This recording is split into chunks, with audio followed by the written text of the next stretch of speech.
জানে তিনি কে। আর আওয়াজ দিয়ে বলেন না তিনি কে।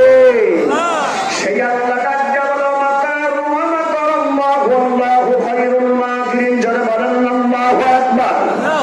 আল্লাহ বলে তুই যে মাফ করবো না, তুই যে রহস্য করিস আমি আল্লাহ তো কম জানি না। 200 জন টাকা ফেলে বেঈমানদেরকে সুন্দর করে সেট করা হয়েছে। আমার আল্লাহ দেখে দেখে বললেন, ও ফেরেশতা জিবরাইল যাও আমার বন্ধুরে খবর দিয়ে দাও, আমার বন্ধু আর মক্কার জমিনে থাকবে না রে। মক্কার জমিন থেকে যেন মদিনার দিকে রওনা দেয়। জিবরাইল আমিন এসে দরজায় নক করলেন, সালাম জানাইয়া দিলেন।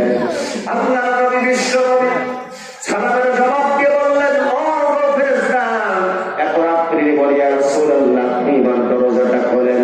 আল্লাহ নবী যখন দরজা খুলতেন, খোলার পর ডাকতে পাই নবী আল্লাহর পক্ষ থেকে বড় নবী পাঠাইয়া দিয়েছে, আপনি আর মক্কার জমিনে থাকতে পারবেন না।